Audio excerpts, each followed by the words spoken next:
Hello बच्चों।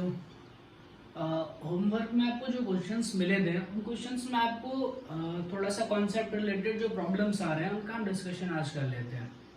देखो, homework में जितने भी क्वेश्चंस थे उसमें मेनली जो बच्चों ने डाउट्स भेजे उसमें दो टाइप के डाउट्स कॉमन थे। उन डाउट्स को हम देख लेते हैं एक बार।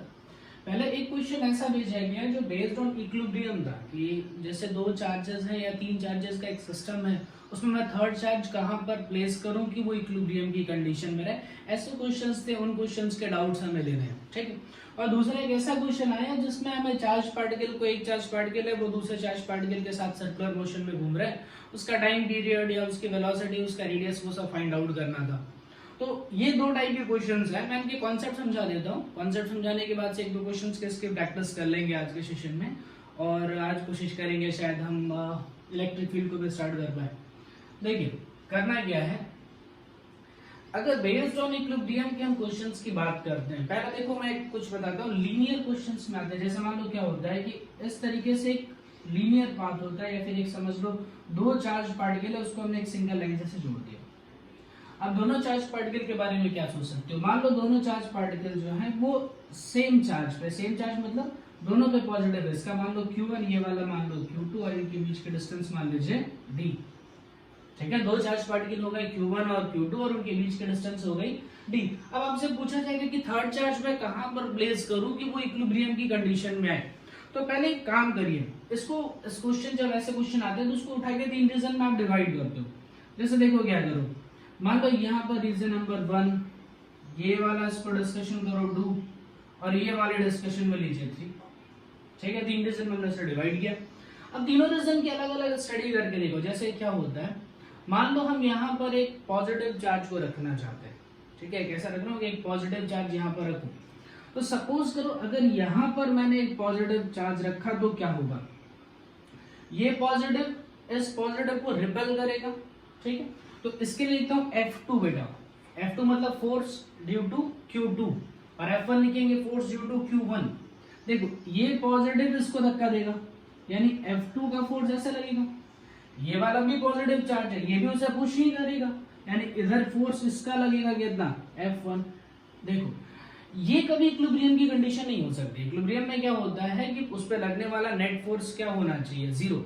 नेट फोर्स जीरो कब होता है, जब जैसे एक बॉडी पे नेट फोर्स जीरो हम कब मान सकते हैं, जब 2 न्यूटन का फोर्स एक लेफ्ट साइड में हो, दूसरा राइट साइड में हो। इस कंडीशन में आप इक्विलिब्रियम की कंडीशंस को सोच सकते हो कैसा बन सकता है, लेकिन ऐसे में इक्विलिब्रियम तो नहीं बन सकता। मतलब यहाँ पर रीजन 1 में आपको स्टडी करनी नहीं है, यहाँ पर आपको इक्विलिब्रियम की कंडीशंस नहीं मिलेंगी, ठीक है। चलिए ऐसे ही सेम चीज यहाँ पे थर्ड रीजन में आएगा। इसमें क्या करूँ, यहाँ पर एक पॉजिटिव चार्ज रख करके देखो, दोनों इसको रिपेल करेंगे, यानी इसका F1 और F2 दोनों इस साइड आ जाएगा। मतलब यहाँ पर भी आपको इक्विलिब्रियम की कंडीशन नहीं मिलने वाली। तो चलो चेक करते हैं यहाँ बीच में इक्विलिब्रियम की कंडीशन आ सकती है या नहीं। यहाँ पर एक पॉजिटिव चार्ज रख करके देखो, ठीक है। तो ये पॉजिटिव चार्ज इसको क्या करेगा, सर पुश करेगा। ये वाला पॉजिटिव चार्ज इसको इस साइड पुश करेगा, यानी यहां पर हो सकता है कि जो रीजन नंबर 2 है इसमें आपको इक्विलिब्रियम की कंडीशन मिल जाए, एक ये पॉसिबिलिटी है, ठीक है। इसका एक स्पेशल केस और बताऊंगा जिसमें ये चार्ज बहुत बड़ा हो, ये चार्ज छोटा हो, वो सब चीजें भी हम देखेंगे। फिलहाल ये देखेंगे कि इसमें क्या, ये जो बीच का होगा इसमें कहीं पर हो सकता है कि इक्विलिब्रियम की कंडीशन आ जाए। अब उसको कैसे यूज करना है तो ध्यान से सोचो। सपोज कर लेते हैं कि Q1 से इस पॉजिटिव चार्ज की डिस्टेंस है x, मान लो Q1 से इस पॉजिटिव चार्ज की डिस्टेंस कितनी मान ली, x। टोटल डिस्टेंस कितनी थी, d। तो ये बची हुई डिस्टेंस कितनी हुई, d माइनस x। इस पे पॉजिटिव चार्ज में क्या हो रहा है, इस साइड लग रहा है F1 और इस साइड लग रहा है, पीछे के साइड लग रहा है F2। यही हो रहा है ना इस रीजन में। और अगर ऐसा हो जाए कि F1 और F2 इक्वल हो जाए, उस कंडीशन में इक्विलिब्रियम की कंडीशन आ जाएगी। हाँ, कई बच्चे ये भी सोच रहे थे कि सर अगर मान लीजिए मैंने लिखा F1 plus F2 is equal to 0, बिल्कुल सही है, लेकिन ये वेक्टर फॉर्म में फिर लिखो। वेक्टर फॉर्म में लिखने का मतलब F1 को आपको पॉजिटिव लेना पड़ेगा और F2 को क्या लेना पड़ेगा, नेगेटिव लेना पड़ेगा। मतलब ट्रांसफर करोगे तो यही बनेगा, गलत नहीं है ये, लेकिन यहाँ पर आपको साइन की प्रॉब्लम आ रही होगी मेनली। देखो अब यहाँ पर F1 F2 को इक्वल रख दो। सपोज कर लो इसका चार्ज हम मान लेते हैं Q0, छोटा सा वैल्यू रख दीजिए। क्या हो जाएगा बेटा, forces equal to K Q1 Q naught divided by distance का स्क्वायर, डिस्टेंस कितना है तो एक्स का square is equal to F2 की वैल्यू लिखो इसकी, तो K Q1 Q2 divided by D minus X का square, K Q2 Q not divided by D minus X का होल स्क्वायर। ठीक है, अब यहाँ से Q नॉट कैंसिल आउट हो जाएगा, K कैंसिल आउट हो जाएगा। इसको सॉल्व करने के लिए पहले इसका स्क्वायर रूट ले लेना, उसके बाद इसको आगे सॉल्व करना है। जैसे यहाँ पर बचेगा, क्या बचेगा, Q1 बाई एक्स स्क्वायर बचेगा, ये Q2 by D minus X का स्क्वायर बचेगा। तो आपको क्वाड्रेटिक इक्वेशन ना बनाना पड़े या फिर कोई प्रॉब्लम ना हो तो अगर आप इसका स्क्वायर रूट ले लीजिए तो ज्यादा इजीली क्वेश्चंस बन जाते हैं। ठीक है, इसका स्क्रीनशॉट लो, उसके बाद ऐसे ही 2 क्वेश्चंस मैं आपको कराता हूँ।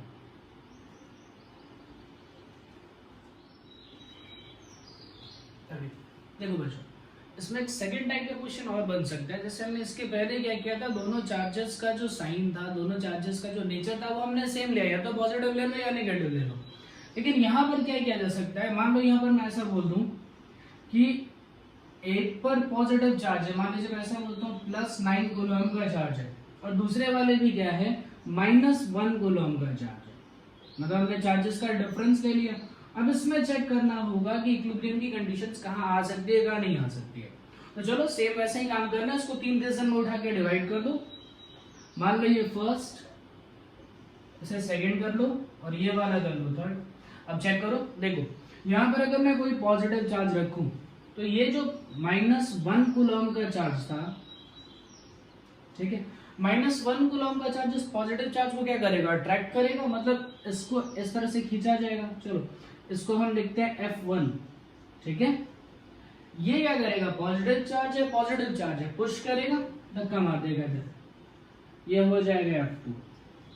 मतलब आपको डायग्राम देख करके लग रहा है कि सर यहाँ पर इक्विलिब्रियम की कंडीशन आ सकती है, क्योंकि दोनों फोर्सेस अपोजिट है, ये दोनों एक दूसरे को कैंसिल आउट कर सकते हैं। चलो इस क्वेश्चन के यहाँ पर देखते हैं सेकंड पार्ट में क्या होगा। यहाँ पर अगर कोई पॉजिटिव चार्ज रखो, ये पॉजिटिव इसको धक्का देगा, ये नेगेटिव इसको खींच लेगा, मतलब यहाँ पर इक्विलिब्रियम की कोई कंडीशंस नहीं बन सकती। ठीक, अब यहाँ पर आ जाओ, देखो यहाँ पर क्या होगा, एक पॉजिटिव चार्ज रख करके देखो, तो ये पॉजिटिव चार्ज इसको पुश करेगा, लेकिन ये नेगेटिव चार्ज इसको ऐसे पुल करेगा, खींच लेगा, मतलब यहाँ पर इक्विलिब्रियम की कंडीशन हो सकती है। रियलिटी ये है कि इक्विलिब्रियम की कंडीशन सिर्फ इधर बन सकती है, यहाँ पर नहीं आ सकती। ध्यान से सुनना, क्यों, इसके पीछे का क्या लॉजिक है। मान लीजिए मैं F1 के बारे में लिखता हूँ, F1 फोर्स लिखता हूँ, F1 किसकी वजह से था, -1 कूलम की वजह से है। तो देखो लिखते हैं, मान लो K, Q की जगह लिखोगे मैग्नीट्यूड ऑफ Q, मतलब जैसे फोर्सेस के हम जब भी फॉर्मूला यूज करते हैं K Q1 Q2 by distance का स्क्वायर, तो उसमें हमेशा मैग्नीट्यूड के साथ में यूज करते हैं कि अगर हमें फोर्स का सिर्फ मैग्नीट्यूड चाहिए। तो इसमें फोर्स के लिए यहाँ पर हमने लिख दिया Q की वैल्यू चलो हो गई 1 कूलम, इसका मान लो Q नॉट डिवाइडेड बाई कोई डिस्टेंस हो गई x, मान लीजिए डिस्टेंस हो गई x। ठीक है, ये वाले डिस्टेंस हम सपोज कर लेते हैं d। F2 के लिए लिखो, तो F2 इज इक्वल टू क्या हो जाएगा, K Q1 यानी ये 9, और यहाँ पर क्या Q not, 9 Q not, sorry Q not रहेगा ना, डिवाइडेड बाय इसका डिस्टेंस कितना हो जाएगा, d प्लस x, यानी यहाँ पर हो जाएगा बेटा d प्लस x का होल स्क्वायर।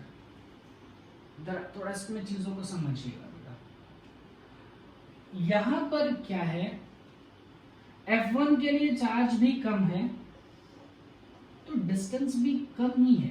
यहाँ पर F1 ये पास में है ना, इस -1 कूलम से ये जो Q नॉट है ये पास में है, मतलब अगर इसका चार्ज कम है, डिस्टेंस भी क्या है, कम ही है। इसका चार्ज क्या है, ज्यादा है, इसके कंपेयर में देखो इसका चार्ज बहुत ज्यादा है। ठीक है, इसके लिए डिस्टेंस भी क्या है, ज्यादा है, मतलब चार्ज भी ज्यादा है तो डिस्टेंस भी ज्यादा है। इन कंडीशंस में इक्विलिब्रियम आ सकता है, लेकिन जरा यहाँ देखो, यहाँ पर क्या होगा, ये चार्ज ज्यादा है और इसकी डिस्टेंस भी कम है। एक तो ये चार्ज ज्यादा है, उसके पास में रखा है तुमने, ये बेचारा थोड़ा सा, जैसे क्या हो सकता है कि आप ऐसा समझ लो कि कोई चीज पास में है तो आप उसके ऊपर फोर्स अच्छे से लगा पा रहे हो, कोई चीज दूर है तो उस पर फोर्स नहीं लगा पा रहे हो। अब एक ताकतवर आदमी है, ठीक है, उसके पास में कोई चीज रखी है तो आप उसको खींच नहीं पाओगे। अगर उससे दूर रखी है, डिस्टेंस ज्यादा है, तो उसका फोर्स कम हो जाएगा। जैसे यहाँ पर सोचो -9 कूलम का चार्ज है, मतलब इस चार्ज की वैल्यू क्या है, ज्यादा है, और अगर मैंने डिस्टेंस को कम कर दिया तो फोर्स बहुत ज्यादा हो जाएगा। आप एक काम कर सकते हो, आप चाहो तो ये एग्जांपल वाइज हम इसे सॉल्व भी कर सकते हैं, कोई वैल्यू लिख करके आप सॉल्व करके देख सकते हैं। यहाँ पर आपको इक्विलिब्रियम की कंडीशंस नहीं मिलेंगी, यहाँ पर कभी इक्विलिब्रियम कंडीशन नहीं मिलेगी। क्यों? एक तो चार्ज है ज्यादा, ऊपर से डिस्टेंस भी क्या हो गया, यहाँ का जो डिस्टेंस है इन दोनों के बीच में, ये डिस्टेंस कम है बेटा। जैसे इस फोर्स में क्या होता है, फोर्स के लिए हम लोग जो फॉर्मूला देखते हैं Q1 Q2 divided by distance का स्क्वायर। अगर डिस्टेंस ज्यादा होगी तो फोर्स कम होगा। इसमें क्या है, चार्ज भी ज्यादा है, डिस्टेंस कम है, तो चार्ज बढ़ने से फोर्स बढ़ेगा, डिस्टेंस घटने से भी फोर्स बढ़ जाएगा। मतलब इसका फोर्स बहुत ज्यादा होगा यहाँ पर। लेकिन इसके बारे में सोचो, एक तो बेचारे का चार्ज कम है, ऊपर से इसके डिस्टेंस भी तुमने ज्यादा कर दी है, तो यहाँ पर इसका फोर्स यहाँ पर फिजिबल ही नहीं होगा, मतलब आप उसको कंसिडर कर भी नहीं पाओगे। ठीक है, कुछ दिमाग में ऐसा बैठ रहा है कि जहां पर चार्ज बड़े हैं, अगर चार्ज बढ़े तो डिस्टेंस बढ़ाओ, डिस्टेंस बढ़ाओगे तो हो सकता है फोर्स कम हो जाए। लेकिन जहां पर अगर फोर्सेस को मुझे मान लीजिए कहीं, एक तो बेचारे का चार्ज वैसे ही कम था, इसके फोर्स को अगर मान लो मुझे डिस्कस करना है तो इसके पास में रखो, जब पास में रखोगे तो फोर्सेस को बढ़ाया जा सकता है। क्यों? इसमें क्या हुआ, अगर यहाँ देखा जाए तो अगर इसके लिए फॉर्मूला हम यूज कर रहे हैं Q1 Q2 divided by distance का स्क्वायर, तो इसका जो चार्ज है वो तो कम है, मतलब फोर्स कम हो जाएगा। तो आपको फोर्स अगर बढ़ाना है तो एक ही तरीका है, आपको क्या करना पड़ेगा, डिस्टेंस को कम करना पड़ेगा, तब जाके फोर्सेस को क्या किया जा सकता है, इंक्रीज किया जा सकता है। इसका मतलब इसमें जो इक्विलिब्रियम मिलेगा वो हमेशा छोटे वाले चार्ज के आसपास मिलेगा। ठीक है, बड़े वाले चार्ज के आसपास इक्विलिब्रियम की कंडीशन नहीं मिलेगी। समझ में इतनी बात? चलिए, इसके बाद एक क्वेश्चन और आपको बताता हूँ। एक सर्कुलर मोशन के क्वेश्चंस में आपको प्रॉब्लम आ रही थी, वो भी देख लेते हैं एक बार।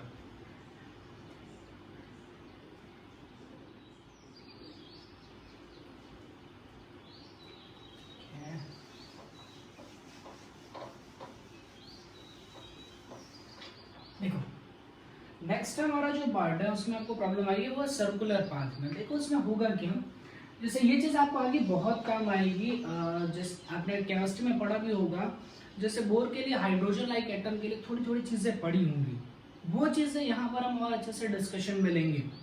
मान लो ऐसा कह सकता हूँ कि यहाँ पर एक पॉजिटिव चार्ज है, ठीक है, इसको लिखता हूँ +Q, और इसके चारों ओर एक नेगेटिव चीज जो है, कोई नेगेटिव चार्ज जो है वो रिवॉल्व कर रहा है। तो ये Q1 ले लो, ये Q2 ले लो, ठीक है। अब क्या इसमें समझना होगा, इसमें हो सकता है टाइम पीरियड पूछ ले, वेलोसिटी पूछ ले, रेडियस पूछ ले, ऐसी चीजों के बारे में डिस्कशन हम लेते हैं। तो देखो करना क्या होगा इसमें, जब कोई चीज सर्कुलर मोशन में रिवॉल्व करती है तो उसके लिए हमने पढ़ रखा है कि उसमें एक कंडीशन होती है सेंट्रीपिटल फोर्स की, जिसको सेटिस्फाई करना पड़ता है। ध्यान रहे, सेंट्रीपिटल फोर्स नहीं होता, एक कंडीशन होती है that has to be satisfied by another force. तो यहाँ पर क्या होगा, mv²/r जो सेंट्रीपिटल फोर्स है उसकी कंडीशन कोई ना कोई तो सेटिस्फाई करेगा। तो mv²/r की कंडीशन को कौन सेटिस्फाई कर रहा है, इनके बीच में लगने वाला electrostatic force, Coulomb's law of force of attraction. तो चलिए उसको सेटिस्फाई करा लीजिए, mv² इसको सेटिस्फाई करेगा तो क्या हो जाएगा, k, एक हो जाएगा बेटा Q1 और एक हो जाएगा Q2 डिवाइडेड बाई, मान लो इनके बीच के डिस्टेंस r थी, ठीक।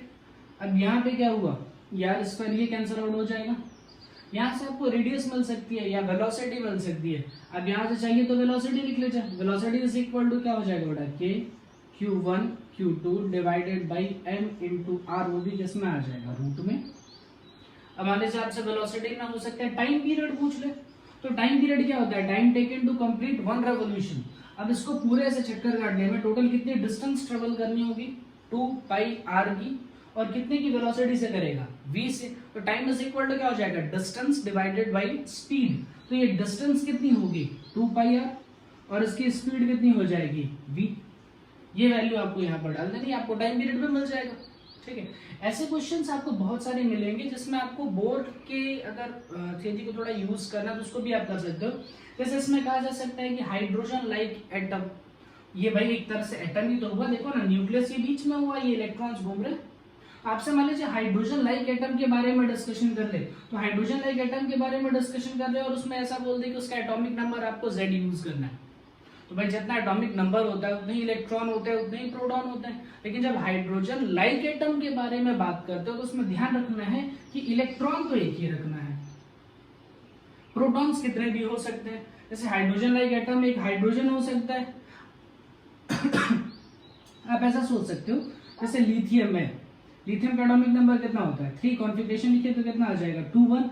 इसमें से आपको कितने इलेक्ट्रॉन निकाल देने हैं 2 इलेक्ट्रॉन निकालने हैं, तब जाकर के ये जो लिथियम है उसके पास जो बचा हुआ इलेक्ट्रॉन होगा वो हो जाएगा 1। अब इसको बोलेंगे ये हाइड्रोजन लाइक एटम है। हाँ, लेकिन इसके न्यूक्लियस में तो कोई बदलाव होगा नहीं, न्यूक्लियस में प्रोटॉन कितने रहेंगे 3।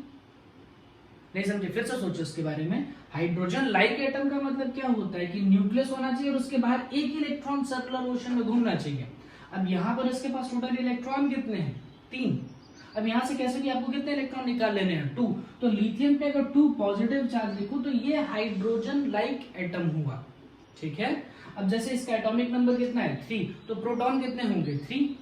तो यहाँ पर प्रोटॉन पे चार्ज कितना होगा 3 इंटू ई, समझ में आई ये बात। और एक इलेक्ट्रॉन पे चार्ज कितना होता है ई। अगर मान लीजिए लिथियम में या फिर कोई भी होता तो अगर मान लेते हैं हम इसका एटॉमिक नंबर कुछ कहते हैं Z यूज करना है, तो इसका टोटल चार्ज कितना हो जाता है जी इंटू ई, ठीक है। अब यहां से आपको सेम काम करना है और आराम से आप इसका टाइम पीरियड, इसकी वेलोसिटी, इसके जो भी चीज आपसे पूछा जाएगा, बाकी सारे फैक्टर्स दिए जाएंगे, एक चीज आपसे कोई पूछ ली जाएगी तो यहाँ से आप उसे कैलकुलेट कर सकते हैं, ठीक है। एक क्वेश्चन में और प्रॉब्लम आई वो जिसमें ऐसा बताया था बेटा कि जो किसी एक पॉइंट से 2 ऐसे हमने चार्ज पार्टिकल ऐसे हिंज कर दिए, सपोर्ट कर दिया। अब इसमें ऐसा क्वेश्चन में था कि अगर ये वाला न्यूट्रल हो जाए तो क्या होगा। आई थिंक क्वेश्चन नंबर 13 या 14 ऐसा है, उसमें भी आपको प्रॉब्लम आ रही थी। आप देखो जब ये न्यूट्रल हो जाएगा तो इनके बीच में कोई फोर्स ऑफ अट्रैक्शन नहीं होगा, तो क्या होगा दोनों ऐसे आके चिपक जाएंगे। लेकिन चिपकते ही क्या होगा, जैसे मान लो इस पे चार्ज Q है, इस पे चार्ज है 0। बताया था बेटा जैसे मान लीजिए 2 चीजें आइडेंटिकल है, ध्यान रखा उसमें बोला भी है क्वेश्चन में, उसमें क्या बोला गया वो आइडेंटिकल है। जैसे ये दोनों एक दूसरे को टच करेंगे, टच करते ही चार्जेस जो है वो क्या हो जाएंगे हाफ हाफ डिस्ट्रीब्यूट हो जाएंगे। मतलब इस पे अब जो फाइनल चार्ज आप लिखोगे वो इस तरीके से लिखोगे, हो जाएगा Q/2 और ये वाला भी हो जाएगा Q/2। ऐसे क्वेश्चंस आपको उसमें थोड़े से मिल जाएंगे। तो ये थोड़ी थोड़ी प्रॉब्लम्स थी जो आपने फेस की। अब आई होप शायद सॉल्व हो जाए वो सारे क्वेश्चंस, ठीक है। आपको होमवर्क में नए क्वेश्चंस मिल जाएंगे, बाकी हम क्लासेस पे और डिस्कशन कर लेंगे, ठीक है। चलिए नेक्स्ट टॉपिक पे आते हैं अपने।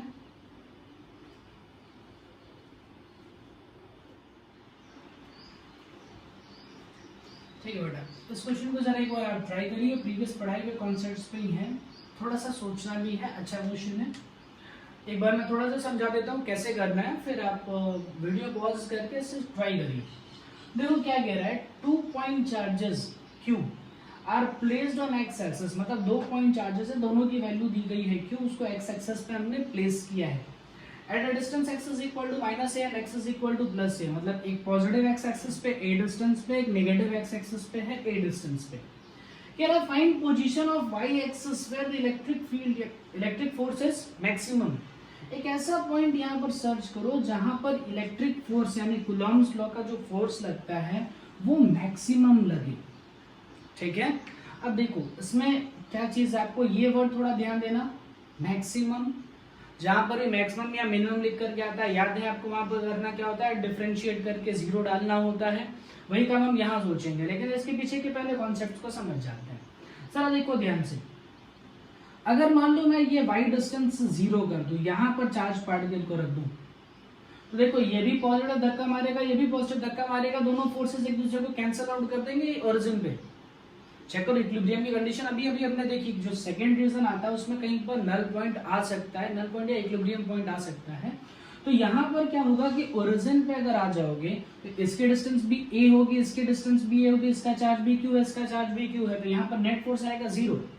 और यहाँ से दूर चलते जाओ, ऊपर चलते जाओ, चलते जाओ, चलते जाओ, मान लो खूब बाहर निकल गए, एकदम बोर्ड से बाहर आसमान में निकल गए, तो वहां पर भी नेट फोर्स कितना हो जाएगा 0, क्योंकि डिस्टेंस बहुत ज्यादा होगी। यानी बीच में कोई ऐसा पॉइंट आएगा जहां पर फोर्सेस क्या होने चाहिए मैक्सिमम। भाई यहाँ पर 0 आ रहा है, सबसे टॉप मोस्ट पॉइंट पे 0 आ रहा है, लेकिन बीच में फोर्सेस तो हैं। अब जैसे यहाँ पॉइंट पे, इस पॉइंट पे देखो, यहाँ पर क्या होगा, वाई पे देखो, ये वाला धक्का मारेगा ऐसे, ये वाला ऐसे धक्का मारेगा, मतलब यहाँ पर इसके पास फोर्स तो कुछ ना कुछ होगा। अब वो आपको चेक करना है कि y की कौन सी वैल्यू पे जो फोर्स होगी वो मैक्सिमम आएगी, ठीक है। तो चलिए एक बार आप यहाँ पर हम एक पॉजिटिव चार्ज लिख लेते हैं, Q नॉट का ऐसे ही सपोज कर देते हैं, पॉजिटिव में लिखिए। एक बार वीडियो को पॉज कीजिए और इसे ट्राई करिए, ठीक है? ट्राई करो बच्चे।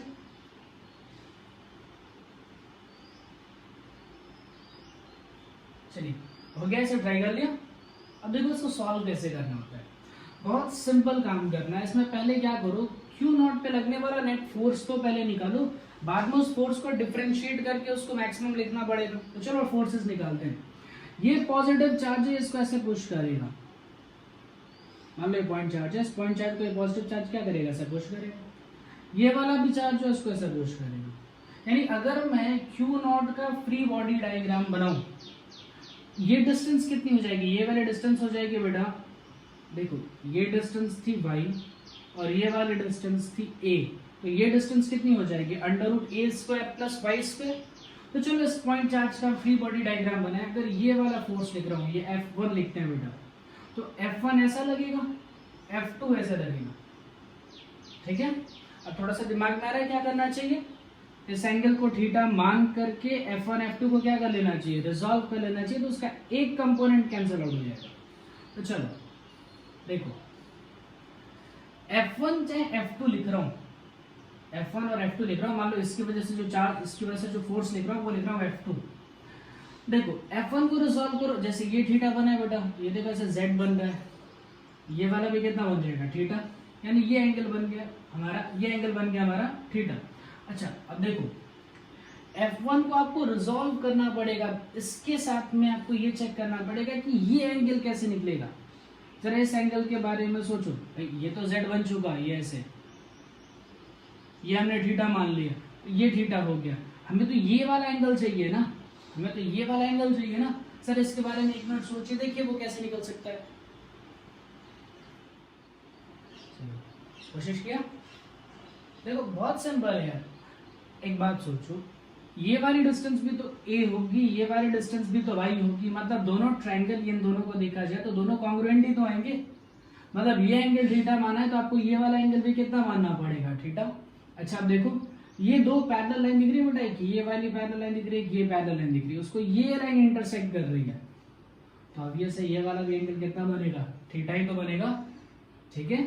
तो F1 को रिजॉल्व कर लिया, तो यहाँ पर कितना आ जाएगा, F1 cos थीटा, इसको रिजॉल्व करिए कितना हो जाएगा, F2 cos थीटा।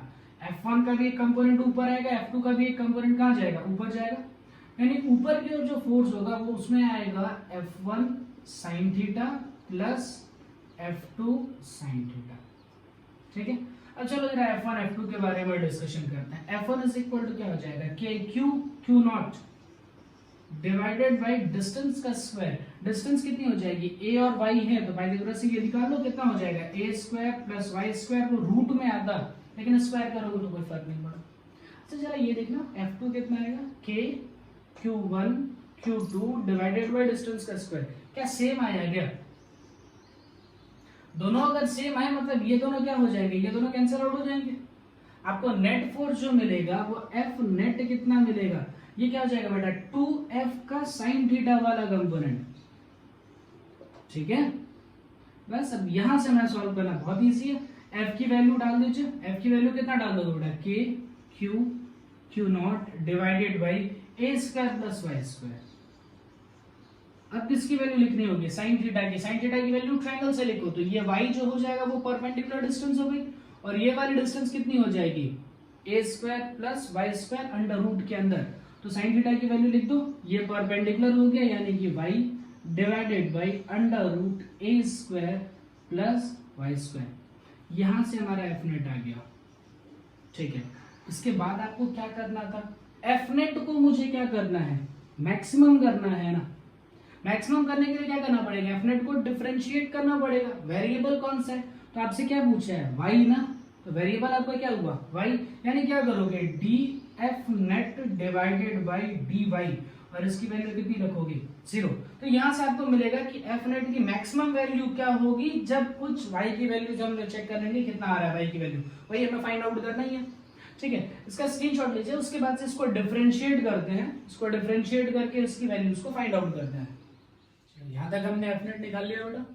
अब सिंपल क्या करना है, मुझे F नेट को डिफरेंशिएट करना है y के रिस्पेक्ट में, और क्या रख देना है, 0, ठीक है? तो चलिए इसे डिफरेंशिएट कर लेते हैं, बहुत इजी काम है। इसको ऊपर ले जाओ, फर्स्ट फंक्शन सेकंड फंक्शन के अकॉर्डिंग डिफरेंशिएट कर दें। F net is equal to क्या लिखते हैं 2k/q0, ये y हो जाएगा, ये हो जाएगा a square plus y square to the power -3/2। ठीक है, चलो इसे डिफरेंशिएट कर रहे हैं। ये आपका फर्स्ट फंक्शन हो गया, ये आपका सेकंड फंक्शन हो गया। तो डिफरेंशिएशन कैसे करना है, first function differentiation of second function plus second function differentiation of first function. F net लिखते हैं यहां से df net divided by dy is equal to 2k/q0 तो बाहर निकल गया, ये तो कांस्टेंट है। चलो y हो गया, इसका डिफरेंशिएशन करो तो डायरेक्ट इसका डिफरेंशिएशन है -3/2, नीचे उतार लो कितना हो जाएगा -3/2 a square plus y square to the power, देखो कितना पावर में एक जोड़ के उसे ये इसमें क्या करना होता है, पावर उतार के पावर में से एक माइनस कर दिया, तो -3/2 -1 यानी कितना हो जाएगा -5/2। ठीक है, इसके बाद आपको क्या करना होगा, यहाँ पर अंदर का भी तो डिफरेंशिएशन लेना होगा। अंदर का डिफरेंशिएशन कितना हो जाएगा, a स्क्वायर का डिफरेंशिएशन कितना होगा 0 और y स्क्वायर का डिफरेंशिएशन कितना होगा 2y। तो यहाँ पर हमारा क्या आया, एक नया टर्म आया 2y प्लस ये हो जाएगा बेटा a square plus y square to the power -3/2। y का डिफरेंशिएशन कितना हो जाएगा 1, उसके लिए कोई टेंशन नहीं है।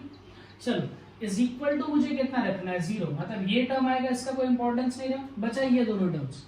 ठीक है, इसका मतलब ये दोनों टर्म्स आपस में क्या होने चाहिए, इक्वल। सॉल्व कर लेते हैं तो 2 कैंसिल आउट हो जाएगा। ये कितना आया -3y square a square plus y square to the power -5/2 is equal to a square plus y square to the power -3/2। Negative sign आएगा, इसका मतलब ये नेगेटिव कैंसिल आउट हो जाएगा। ठीक है, ये नीचे ले लीजिए फिर ऊपर जाएगा, ये टर्म नीचे लेकर के, तो ये कितना हो जाएगा, यहाँ पर ये पूरा टर्म ऐसे नीचे आएगा और जब ऊपर जाएगा तो यहाँ पर आएगा +5/2, यानी ये हो जाएगा बेटा a square plus y square to the power -3/2 पहले से था, +5/2 का टर्म ऐड हो गया इज इक्वल टू यहाँ पर कितना आया 3y स्क्वायर। इसे सॉल्व कर लो, ये कितना हो जाएगा 1, यानी ये कितना हुआ बेटा a square plus y square is equal to 3y का स्क्वायर। ये ट्रांसफर कर लो यहाँ पर, 2y square is equal to a square हो जाएगा, यानी कि y square is equal to कितना हो जाएगा a स्क्वायर डिवाइडेड बाई 2। तो y इज इक्वल टू कितना आ गया +-a/√2।